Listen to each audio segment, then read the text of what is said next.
I don't sleep, yeah, but I'm still up on that night shit. I don't want love, bitch, I want diamonds. Welcome to another Three Aficionados. We're gonna hit it for another time now that Daniel is all ready and matching in Maroon with Petey Pablo. We're gonna talk about all things analog, cars, watches, and what is Daniel wearing in his fancy jacket and headphones.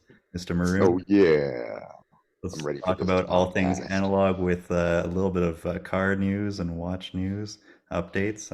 I think that we'll have a little bit of discussion around AP, some new drops and some Omega drops, and maybe some micro brands like Baltic spread in there. And maybe we'll spread in my legs for GT4RS. Let's get into it. Ready to pop it off? Three, two, one. That was a nice crisp one. And Daniel cracked his knuckles. Oh yeah, well I had nothing to pop, so I just decided to go for some joints. I just got a nice tea here. How about you Cheers, boys? Mr. Cheers. P. Cheers. Cheers. Uh, Bud Light seltzer today. Nothing special. It was just what was in the fridge. So And it's peach. cheap. It matches your Sorry? mustache. There you go. Exactly. Yeah. What about you, Steve? I'm drinking another one of these Daniel can shame partake non-alcoholic pale ales. It turns out that it is not that good.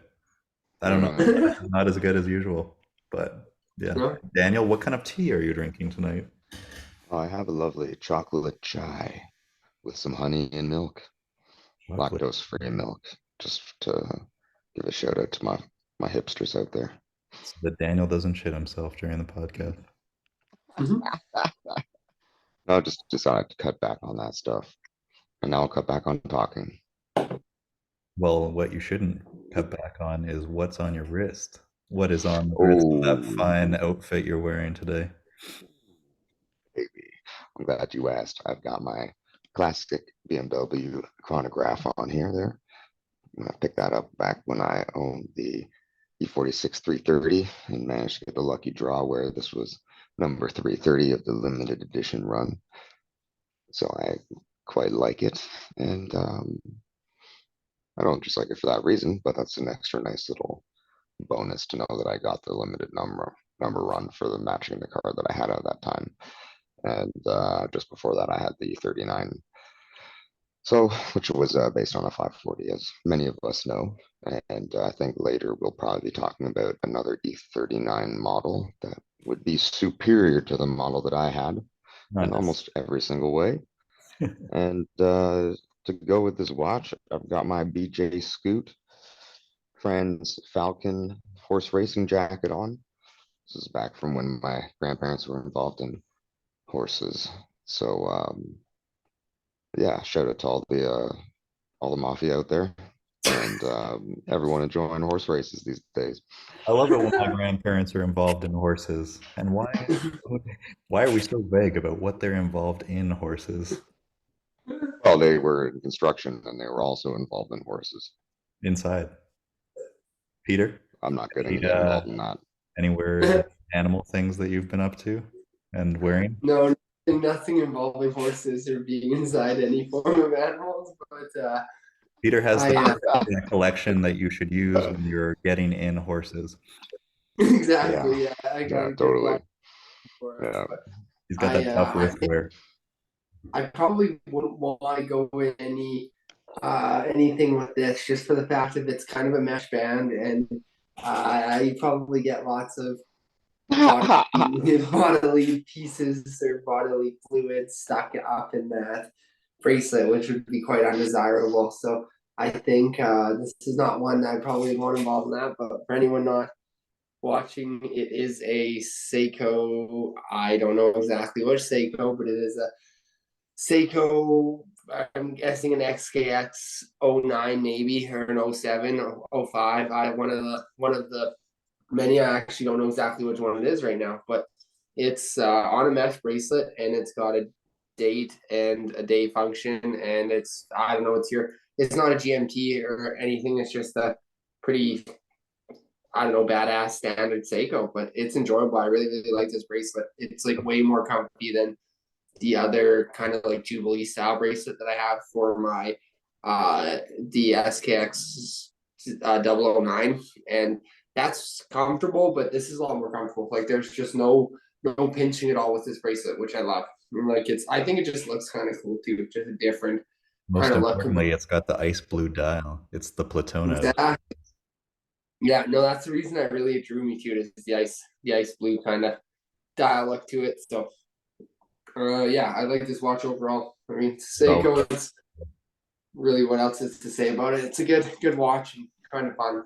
I haven't really seen this model personally too much, other than the one gentleman that I believe you work with has it, and besides that, that's actually the only other time I've seen someone with it. So Can you hold it up like this again for the camera, like super freaking still? And is there oh yeah, look at that. That's a neat, I love that dial. Right below Seiko on the dial, it's got like a really stylized 5, right? So yeah, so yeah, that's the Seiko Sport 5, right? Or 5 most probably, Sport yeah. Series or something. You probably And know more about it than I I do. love that watch. It's really nice. I'm really Yeah. glad that you got one of those. I think it's Yeah. just so sweet. It's nice to have the SKX 009 like you have, and to have a modern iteration of the same watch. And I love the way that they kept it, the continuity in the styling from previous model to the new model, and just kind of up the niceness of it in every single way.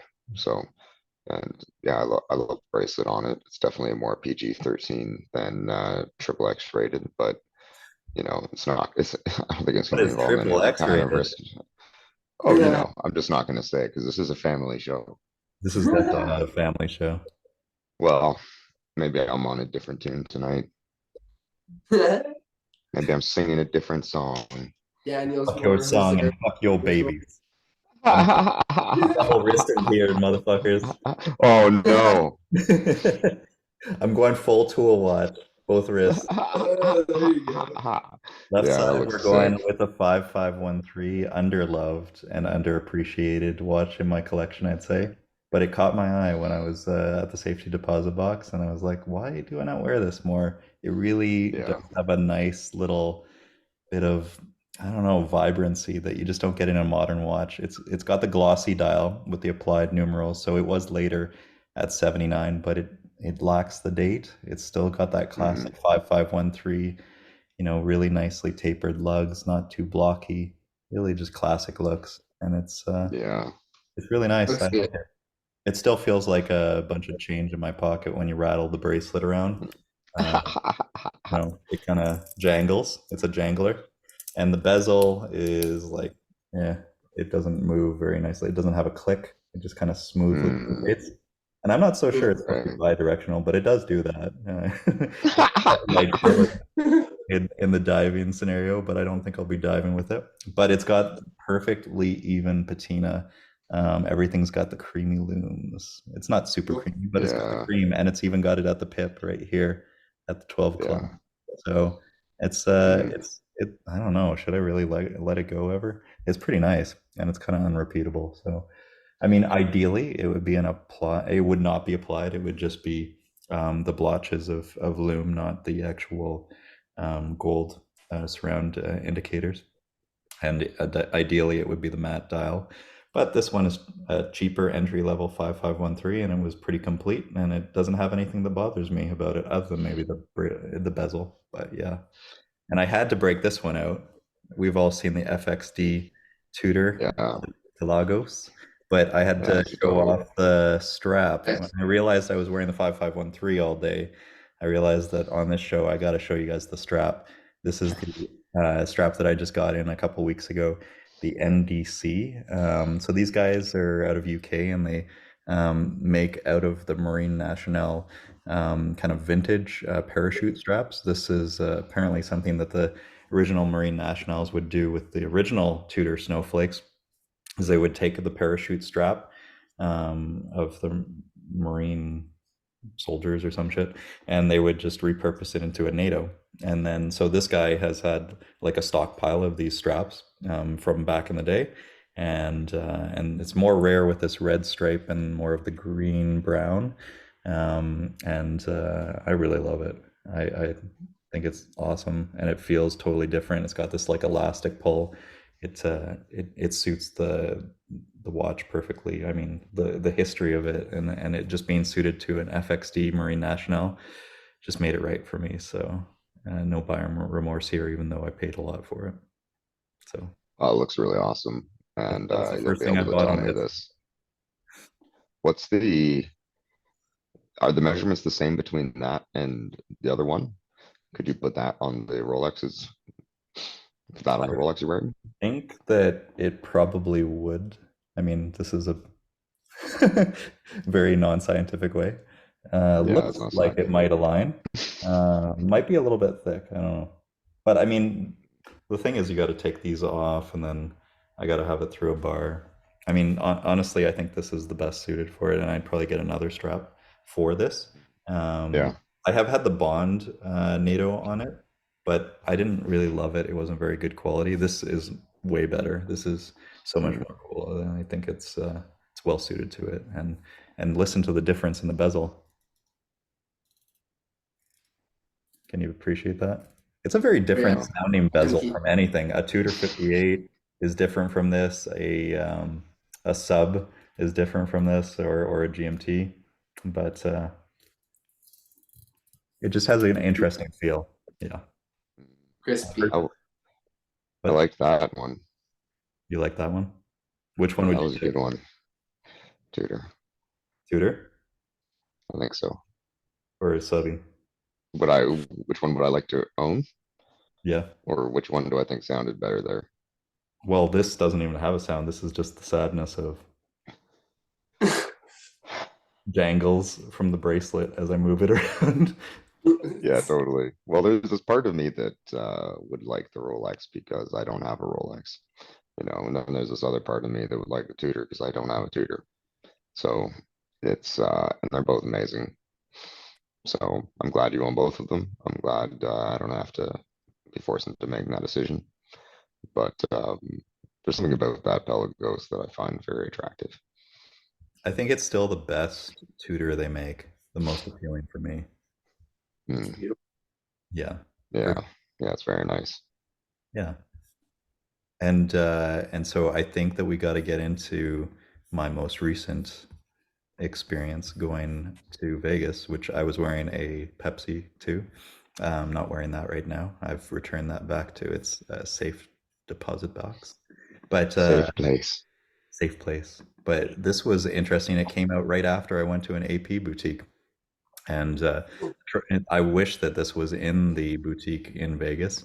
I had a really great experience, but this is the star wheel off of the Code 11. I think it looks really cool. It's actually the best looking Code 11 I've ever seen in person. Well, not in person, from my perspective. I think it's super unique, and it could have come from any brand, but I think it's just really technically very cool. I believe this was based on their older Star Wheel from the 90s here that you can see. I personally like the modern version of it. I really wish that I could have handled it in the flesh, and that sounded a little suggestive, but I'll leave it. So But I think what you you really didn't ask to handle underappreciate the is flesh up close. that's right. Yeah, I think what was really cool also is when I was at the boutique, they were showing me the Code 11, the interesting aspects of the case that you underappreciate um, in the photos, just like you actually get almost that royal oak kind of edging rounded aspects right here in the case, because it can be pulled apart where you've got the case back and then you've got this kind of hex edges, but it looks like a round watch otherwise when you look at it dead on. But I think the dial is really killer, and the technical aspects of it are just super cool. I think it's a really new, unique aspect on something that was old that I never thought about, but something now that new stands out for me. And I think it comes in at a nice dimension at 41 millimeters. Could you see yourselves, guy, in this one if you had 60 grand just sitting around? It's cool. I feel like the dial is pretty busy, like, but it's like it is. I think it's interesting for sure, and I think like the movement and like I don't like. I mean, if it was like offered to me, I feel like oh like free watch kind of thing, I'd take it. I don't know though if I paired it against something else for the same price. That's the one I would choose personally. But Would you take, if this was, same price as a Royal Oak in steel? This is white gold, obviously, but would you take this over a Royal Oak, or would you stick with the more traditional Royal Oak? I personally would take this just for I think the convocation factor, right? Like it'd be cool to have something that's a little bit more. Uh, I think personally, I don't know though. It's kind of that would be like kind of a hard justification because it's like you can get something like a Royal Oak that maybe has like a date function or date function. Sorry, I meant. But like besides that, I mean, it's not like generally like it's a pretty like basic watch, but this adds some complication too. I think it'd be kind of a good bang for your buck at that point. But Daniel, you ready to shit on it? Well, no, I'm not ready to shit on it, but I appreciate that respect me as a skeptic. So I have this immediate reaction like, oh, I've never seen anything like that before. And it's almost like tasting something you've never tasted before, like the first time you have something that is completely unique, like caviar. It's like, oh, interesting. I don't know. I like this. I know other people like it, but do they just like it because it's expensive and has prestige? So I think that what happened with me when I looked at that is I was just immediately overwhelmed by it, and that was just my first reaction was I'm not sure how I feel about this, and it looks like something that I need to digest rather than immediately critique. But what I would say is that there's individual aspects of it that I think are incredibly beautiful. And then there's other aspects of it where it feels like it's almost a bit overkill. So I think I'll need some time to sit on this one before coming to a full-blown conclusion. But as far as I can tell, it's not the AP for me. Yeah, that's fair. I think that that's pretty much my takeaway, is that it perhaps isn't quite right for me, but I could really respect it and I could definitely see myself wearing it. But if I had 60 grand US to blow, would that be the one that I would go for? No. Yeah, no, there's some other amazing watches in that price point that don't make me feel confused the moment I see them. And I think that was my general impression of a lot of the AP that I saw as we went through the catalog. Obviously, the one that stuck out the most was the one that everybody wants. It's the Royal Oak, and so to handle that in person was such a crazy experience. So I was pretty happy to get that experience. So I think Yeah, that's very cool. that was this one. No, not that one. I got fucked it up. Well, I guess I'll just stop sharing my screen. I'll come back when I get that and get my shit together. But Thank you. it was definitely a pretty amazing experience to handle a Royal Oak. Yeah, they look so cool. Yeah. Yeah. I also don't think they're the watch for me, No. but I am blown away by the craftsmanship. I love the museum window and just being able to see the incredible craftsmanship on that beautiful movement. Yeah, absolutely. It's pretty amazing, like just feeling it and holding it in person, the way it just hugs your wrist and just the way it makes you feel. That was kind of what really stunned me. So now I've finally got it loaded here. Oh, well, Yeah. it's turned on the wrong fucking side, but you'll have to indulge me fucking up here. So it's right here. Ooh. This is the silver, or like I think it's a white silver kind of dial. It comes off more white, and then you kind of see the reflection aspect. It looks really stunning, and it's super reflective. Kind of love the fact that it works Yeah. really nicely there. And I think we all really appreciated the case back. I think that was the most impressive aspect of it. Um, But yeah, I mean, I could certainly respect it. I think it's definitely something that I want to have in the collection in the near future. But yeah, I had a great experience going to AP. Hmm. Yeah.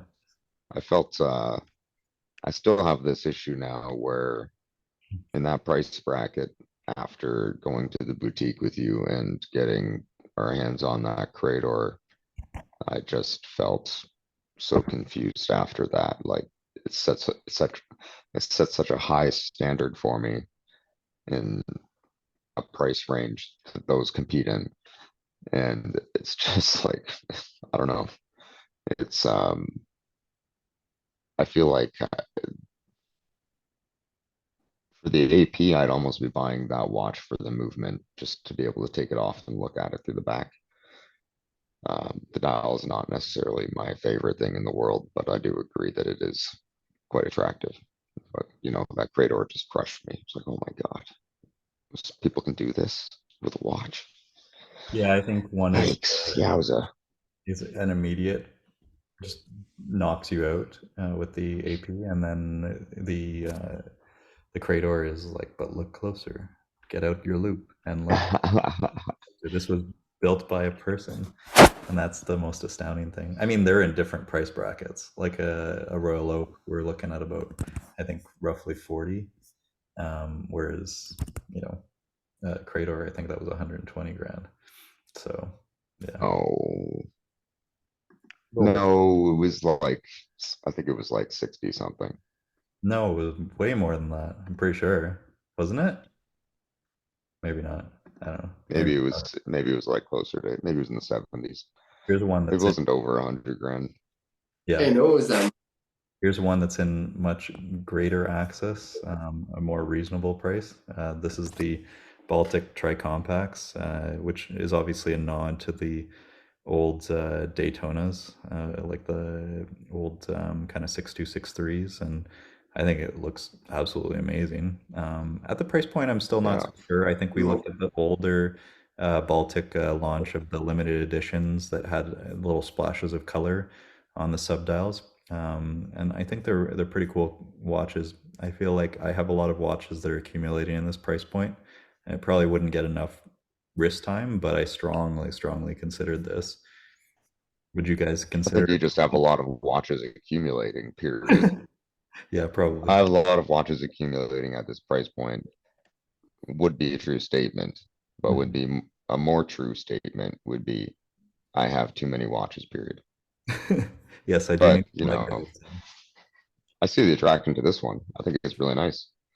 Yeah, My debate would be which one do you pick? Do you yeah. want Panda or do you want Reverse Panda? I'm going white dial. And There's a bit of cream to it. It's got that extra yeah, vintage dial dimension I there. love that domed crystal. Yeah, That's so retro sexy. yeah. I mean, Like it's Heather Graham. this is the Heather Graham on your wrist. That's the Heather Graham of crystals. Daniel is a crystal aficionado. I He's just know that I love the sewer. Austin Powers. You're the crystal siglieri. Crystalieri. Cristallier. Cristallier. Crystal. Would you trade one of your watches for one of those Baltics, Peter? I don't have a. Oh no, I do have a crow. I was gonna say, um, probably. Yeah, I probably would. I don't really have anything like that. It depends on which one, but yeah, I probably would consider it. Maybe if Hmm. I had to accumulate, like let's say even a couple watches to meet it or however it work, kind of thing. But there's a few like I've been thinking more recently. Like there's quite a few even in my collection that haven't been getting as much wrist time. And I mean, I've been trying to wear a few watches, kind of thing. But I mean, it's just all dependent. I mean, you can only sometimes like you can only wear so much depending on what you're doing or depending on how it Yeah, goes. Too. And yeah, I've honestly been a little bit more cautious even about wearing like my tutor out places and things like that. I don't know. It's just like if I'm going like I used to like not be like I bring it everywhere, but honestly now I don't know why I just feel like sometimes it's like Even I don't know, people are just weird, you know what I mean? Like I wouldn't want anything to happen to it. It's not that I could, but you never know, right? So Yeah, I got saying something when a guy who is your size and is a paramedic is saying that it's not always the right decision to wear nice watches out in public. It's unless you have the right kind of personality and bodyguards like Steve, it's not easy to wear 2 to 4 watches on a daily basis. So, I feel only like so this many is aimed watches you can directly get at me. wrist time. You're wearing 2 watches right now. Unless you're a douchebag wearing 2 watches. In which case, have at it. Which For one would all you those who are pick? listening A right now, Rolex Steve's over or the there, and you can Tudor? beat the shit out of him for his watches. Go ahead. There's no way I could take Peter down. He's way stronger than me. I don't know. Those You who could don't probably. know, Peter's starting I up his mean, new job as a paramedic, and he's going to be saving many tomorrow. lives and bringing them to me to not save. What are you going to be wearing on your first day in the job? Unless you're Yeah, I don't know. suddenly I was actually kind of thinking about that. I don't know. I may wear. I feel like I'll probably wear the field medic. I feel like that's fairly appropriate choice. I mean, the G Shock's been around longer, but I think I may do this. I'll probably switch it out throughout the week. And I mean, yeah, see what I like, kind of thing. See what feels comfortable on the wrist. I'm pretty used to wearing all of them though all the time, so I don't really necessarily think it'll be different. I mean, it's just like going through orientation and stuff right now, anyways. But I feel like it's got to be fitting to probably, excuse me, throw on like the field medic. So What about the Tudor? That's like got to be the most nostalgic of all the watches, right? I thought about that too. I mean, if it's just for like orientation too, I thought that could probably be that'd be a little bit, not that anyone really knows what it is though, to be honest, but like if you did get like the odd person who knows what it is, that'd be kind of savage showing up to your EMS orientation with your tutor on. But I mean, I guess you do what you just full send kind of thing. But I think no, I shock. show your strap and getting it all like, bodily it's all good. fluids. There won't be Like, anything tomorrow though. It's all like just starting off, like going through stuff. So it will Well, be then you it'd gotta be go good full to see. flex. Sorry. Then you gotta go full flex. Show up with that tutor and be like, "Hey, Yeah. what's up? Peter in the Yeah. house, So motherfuckers." you know, I think there's another approach, which is where you pick one of your Casios, and go full octagon G-Shock on them or something like that. And anyone who's a real watch person that we would be interested in having a conversation with would appreciate that. Anyone with a degree of snobbery would appreciate a tutor, but He's they referring. wouldn't necessarily appreciate G-Shock. So, you find those true connections with people who are legitimate by showing off not the craziest thing in your collection, but the most subtle thing in your collection and see if they notice. That's you just know, an surprisingly idea. weird. I feel like I've gotten more compliments probably almost on the G Shock in random than I probably have the tutor. And I don't know if it's because people like I don't know because like it's reasonably subtle, like unless someone really like it is. But sometimes the thing that you catch is if you look at it, like depending on like the angle, it kind of looks like it's precious metal too, right? So it's to me, people may sometimes just be like, oh, just not say anything kind of thing. But I think only 2 or 3 people have ever been like, oh, that's a tutor kind of thing. It's like, wow, like actually, I'm quite surprising that she knew what it is. But I've had a lot more people be like, oh, that's a nice G Shock, man. You know what I mean? Like that's a sick G Shock kind of thing. But no one knows it's a Casio. That's the thing. They don't Yeah, know totally. It's what funny like at this. my work, I don't really get any comments most of the time. Usually I Yeah. just notice people awkwardly like staring a little bit, like kind of cocking their head a little bit. Yeah, Like what last the week Yeah. I had the green dial gold John Mayer Daytona on the wrist, and I try to keep it like tucked under, but there's always a glimmer of gold bouncing out, right? And people are just like, "What the fuck are you wearing?" Yeah. Well, I think it's like a Ferrari ownership, right? Where people want to say something, but they know that the majority of the time, if they do say something, they're the owner's probably not going to show any interest in actually having a conversation with you.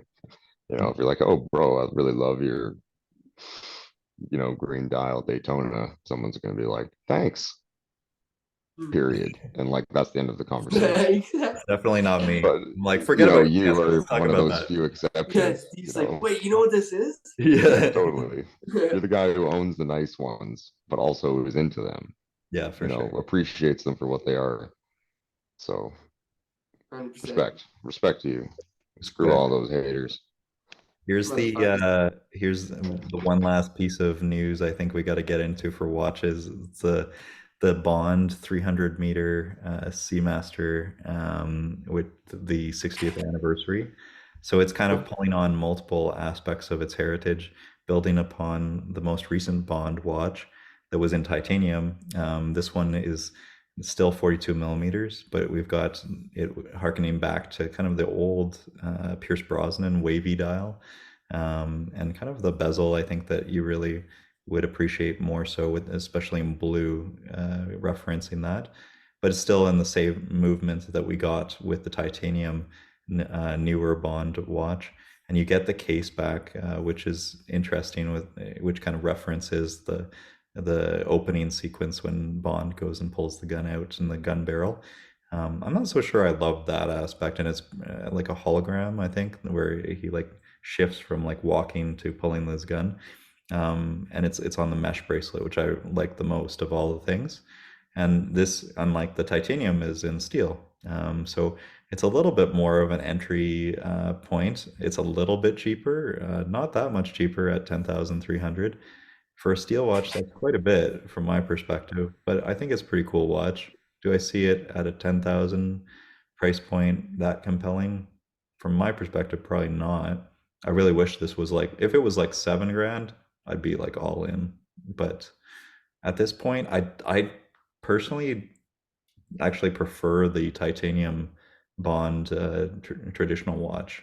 I thought that the colors on that were a lot more interesting. I do like the loom here, where it's got the two different looms with the 60 point and the minute hand. But I feel like that might also drive me nuts, because whenever there's like inconsistencies with patina on vintage watches, that annoys me. But what do you guys think? Do you think this is a winner, or I'm a little bit on the fence? Persigliere, you're muted. He's just talking to himself. Thanks there. It took me a second to realize. All good. I gotta say, I'm not into it. There's things about it that I just really can't get into. What you just said most recently was the bicoloration, like, I can't handle it. It would drive me insane. I'd be like, why aren't they the same color? What's the point? Someone will make it's just like, oh yeah, well, I have a brilliant idea. Yeah, let's make one hand one color, and the other hand the other color. And they're like, yeah, send it up the chain, mate. And it's just like, and also, let's cover up the movement. Daniel thinks Omega is run out of the back of a pub. Yeah, well, this is the people that Bond hangs out with, in his off time, the less pretentious people. No tuxedos needed. And then, the moment that I saw that they had decided to give you a viewing case back and then cover it with a piece of crap image, it's just like, what the hell is this? It's such a disappointment. It's like when Grand Seiko stamps the back of their viewing case backs. You're obstructing the view to what I actually want to see with something I don't give a crap about. Yeah, and I think in So, contrast to the actual 007 titanium, like this looks 10 times better. So much. It still is way more compelling to me. And yeah, it's 2 grand more, but I see it way more justifiable personally. But yeah, I mean, the other one just kind of looks like a different evolution of the old Bond watches. This one was a big step on, and I think it was the most compelling of all the Seamasters for a Bond watch for me personally. But yeah, I agree that's not so much in line with what my aesthetic is. I think I could totally wear it, but maybe at half the price point. For a steel watch, it just doesn't I don't feel know. very special. I kind of feel like I'll just take Peter's Seiko. I know they're not even like close in price range, but to me, that Seiko is wearing is extremely nice. And to go from something that nice to something this nice for $10,000 to me is just not it's just not what I'm into. especially when you cover up things that I'm interested in most.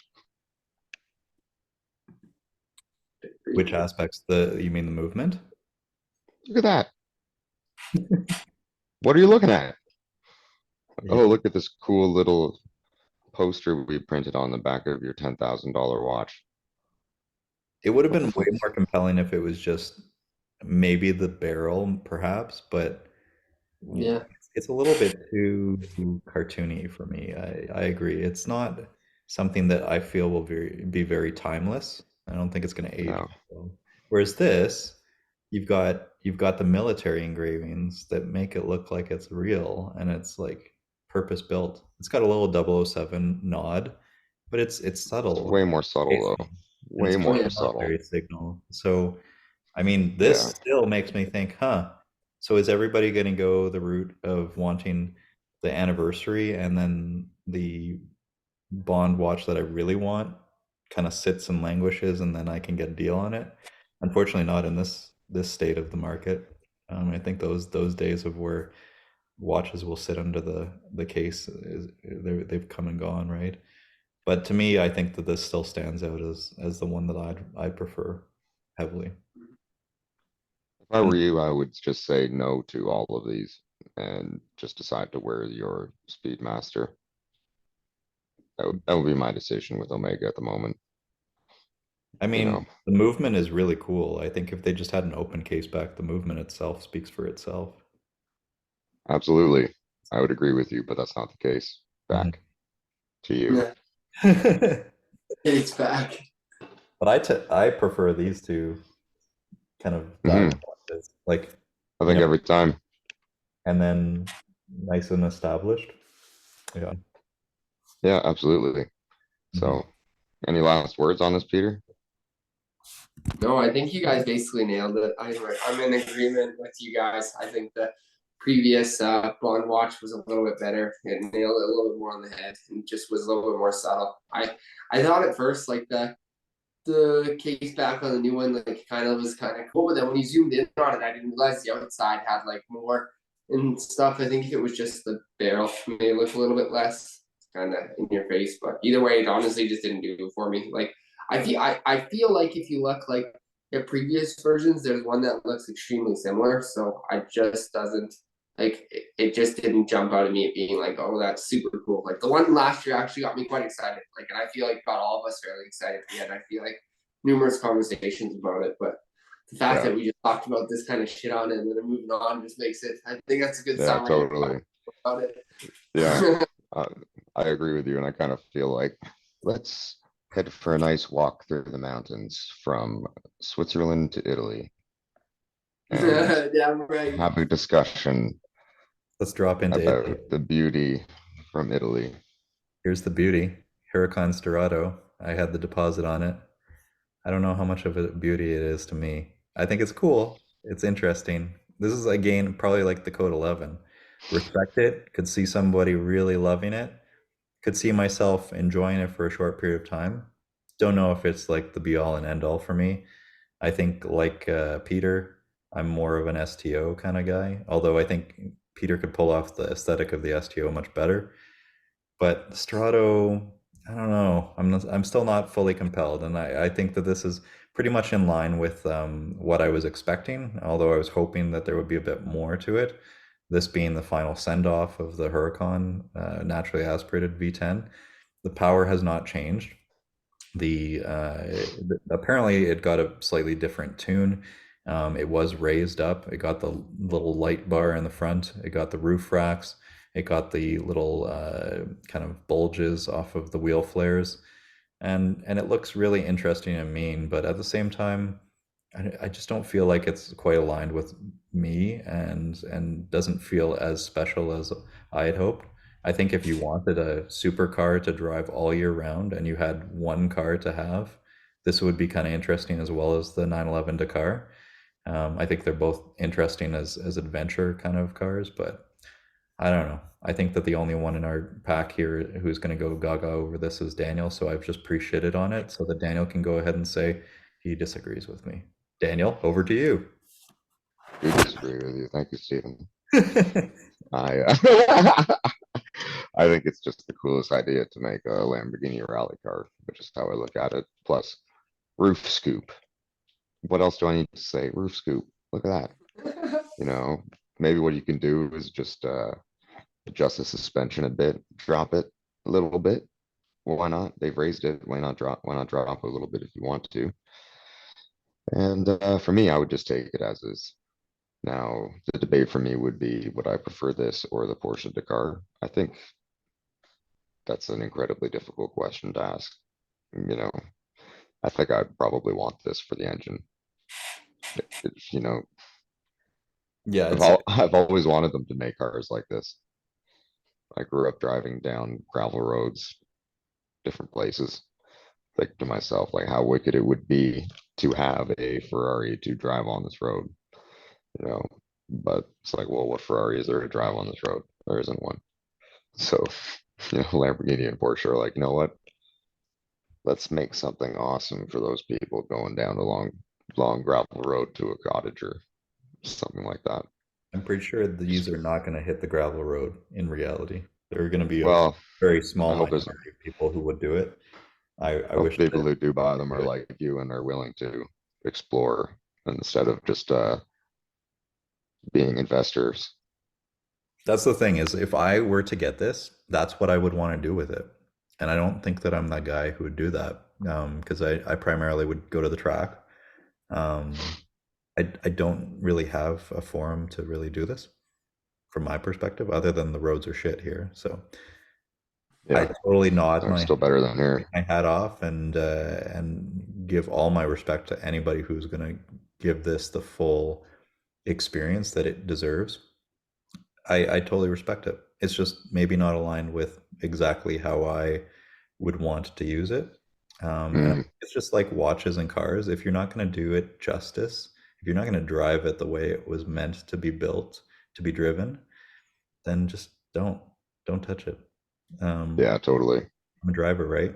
So this, would I drive it? Yes. Would I drive it like this? I wish I would, but I don't know if I have either that drive to do it or the knowledge of where the hell I would go to go there. Um, Oh, you've got tons of places out there. mhm. Peter can show you all of them. I was gonna say that's my Like, man, this car would be there. incredible. You know, like I was thinking that Mm. what I would weigh in on at the end is that which car I would pick, Dakar or the Storado would be based off of where I'm living. So living in Toronto, I would take the Porsche for the size of it. And I just feel like that would be a better car to drive around the city. Living in Alberta or Calgary, you know, Calgary and Alberta, I would take the Lambo 100% of the time. And Peter and I will just leave you on the highway and you can drive off in one of your cars. We'll just go blast down a fucking dirt road and go all over fly over the cattle gates, you know. There'll be no brrr, it'll just be soaring. Thing And is then that I'd much oh rather damn, have look at this that. for way less. I'd rather have this one. If I could get a GT4RS, this is what I saw at the dealer. This one coming in with a vice hack package and guards red. I feel like I would do this way more justice. Respect the other one, but I'd rather have this one at a fraction of the price. The other thing that I need to factor in is if I were to go to a Storado, it would mean I'd say goodbye to the GT2. This Right. GT4RS, I could keep the GT2 and have this, and the two would complement one another. This being just a madman Absolutely. you can drive all the time and just have a hell of a time. The GT2 being like that insane track weapon that with ultra power, this one being a scalpel that will just be enjoyable and fun in all circumstances. The Storado is super cool, but it just requires sacrifices that I'm not willing to make for circumstances and driving that I wouldn't necessarily go and explore. I'd much rather take it to the track, in which case I'd rather take the STO. So if I could get a Technica or an STO, that would be more of a thing that I would pursue over the Storado. Storado's still cool, just not me. That's all I'm saying. Man, this is getting so confusing. I'd pick this one over this, but that's not the case because this case, you know, there's this option available, and I probably pick that option. But what about this option? Maybe it suits Peter better. this is Well, Sorry, everybody. I just summarized everything Steven said. You can Yeah. skip right to what I just said. Well, that's what happens when you're already in a setting where it's like I'm so fortunate to have the GT2, the F430, and an M5 as a daily, where it's like if this requires moving things out, it better be for good reason. To me, the Strato Yeah. isn't compelling enough. If I didn't have all that, for sure, pretty cool. If you had to have one, but GT2, it takes a lot to move that out, and that would be Carrera GT kind of stuff. Even a Yeah. GT3RS new allocation, it would be pretty hard to keep the GT2 and the GT3RS at the same time. And I know which one I'd prefer to keep in the long run. It'd be the GT2. So I'd probably just keep the GT3RS for a short period of time. GT4RS, Yeah. I could hold that. I could Yeah. hold it for a long time. And I'd be happily uncomfortable with the financial realities of trying to do both and spin all those plates. But yeah. Yeah. Ever since we had access to your first GT4 or to the GT4 that you had at one point, thought to myself, I wish Porsche would just do more of this good thing, you know? I really hoped that they would make the RS. And as I've gone on the record before saying GT4RS is probably my dream car in that kind of car world. This was also just sitting Beautiful. there. The Sport Classic, I don't know why it was spec'd in agate gray without the heritage interior. Sorry, shitty photo of the interior. It still looks super cool. It looks gigantic. I think it has some really cool classic nods. But yeah, that's nice for someone else. Kind of similar to how I feel about the Strato, because for at that price point, there's so many other cars that I could see myself in. But it's super cool for whoever is taking that home. I don't know why you got gray and didn't go for the like whatever the tan kind of heritage interior was. That is like probably the nicest looking Porsche interior aside from a Carrera GT maybe. So Well, 911R as well is beautiful. The 911R is houndstooth nice, with the houndstooth seats. and the green dials. It is nice. It's subtle, but this was always like over the top. Like holy shit, that's beautiful. But yeah, many things to appreciate. That's the thing about us, the three Yeah. aficionados. We can appreciate. We don't have to take it home. But sometimes I have a problem with letting it go, and apparently I have too many watches and too many cars. Probably. Too few garage spaces and too Starting few. to sound like your wife more and more. Well, You have too many cars, Steven. that's right. I got to cut You it have back. too many watches, Steven. How are you gonna wear all these watches? I'm so happy with my marriage to Woody Allen. He's You a are lovely man. genetically very related, so Keeps on going after my daughter. I'm not going to get in any person's affairs. I stick to my own. Fair enough. We won't touch that. That awkwardness. Let's wrap it up. What's the take-home points? GT4RS, give me an allocation. Audemars Piguet, I would like my Royal Oak. Yep. And why not? I'd like a Platona, please. Could I have a platinum? Yeah, send it our way. That would end my game, I think. Hook Yeah. us up. Hook up the Brandy Boys. Brandy Boys? Brandy Boys, yeah. That's our new thing. Brandy Boys, it's our new boy band. That's Daniel right, will be absolutely. mixing The us. Burgundy Brandy Boys. I'm gonna have to get a burgundy jacket or hoodie. And we're gonna have to start drinking brandy. Well, Peter just dropped off because he just thought that was not funny anymore. He decided that was the end for everyone else. Burgundy That's Brandy okay. Boys become the Burgundy Brandy couple. Yeah. And in order to get my next car, it'll be the Burgundy Brandy Burglar. Yo, sorry guys. I don't Well, you'll know.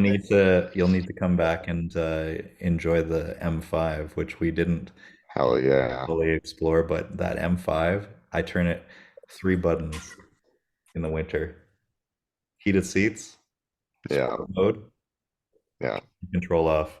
That thing is a hooligan.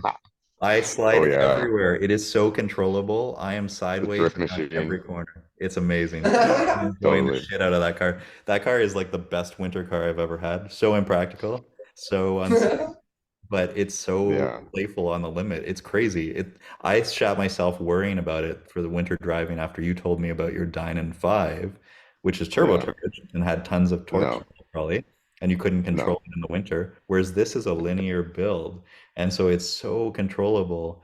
And on the limit, you can just dance right at it, just in a perfect power slide. I feel like I'm fucking Chris Harris around, not fucking Chris Harris, but I Feel feel like like I'm I'm fucking Chris Chris Harris Harris. You're fucking around Chris every Harris. corner, but There's two occasionally fucking things Chris in the Harris. world that I love. How do you fuck him when you're Feeling not- like I'm fucking Chris Harris. And after I do, there's nothing else I can remember. But Shame. I want to correct you though. E39 Dynan 5 is not turbocharged or No? supercharged. It's the naturally aspirated Really? 4.0 liter V8, and it's notorious for having timing chain issues. Hmm. So it had all the modifications done to it, and it was reprogrammed to take 97 and also racing fuel, and yeah, put it at about 400 400 horsepower naturally aspirated. And in the winter, I don't know, it might just be down to the tires. I had the Gislov and Nordfrost tires. You have the Michelin Pilot Sport tires. Sorry, Michelin Excise tires, right? Yeah. And I've Maybe had it's the Michelin driver. Excise tires now. Way better. There is that as well. I owned the E39 when I bought it when I was 25. Mhm. So the amount of driving experience I had at the time compared to how much driving experience you have now was far less. I'm So quite it elderly. could be down to just driver skill at the time. It requires No. a arcane for me to get in and out of. I have all Oh. the experience now. I can I would recommend sandbags in the trunk. sandbags. Yeah, some weight in the trunk for you. I already got junk in my trunk. That's Take that junk out and put in proper weight. No, it's perfectly balanced. That car is amazing. Yeah. It's so approachable. It's crazy. You remember we would drive around in the winter in the E93 M3 and that V8. It really reminds me of that. I don't know if Yeah. it's more the car or it's more my driver skill. I feel like it's probably a little bit of both, but I feel like I can play on that limit and not be worried. I Yeah. literally drove from the coffee shop with a coffee in my hand, going sideways like this. And it was a little That bit is like I was like, fuck, put the coffee down. that is irresponsible. You could Very spill your responsible. coffee in the car. I couldn't believe That I would be didn't drop it tragic. all over my pants. Oh, That fucking Chris I- Harris and dropping it all over your pants, that's the way we drive the M5. Mic drop. Peace out, everybody. I feel like Daniel's frozen. Thanks, everyone. nah. Good night. Peace.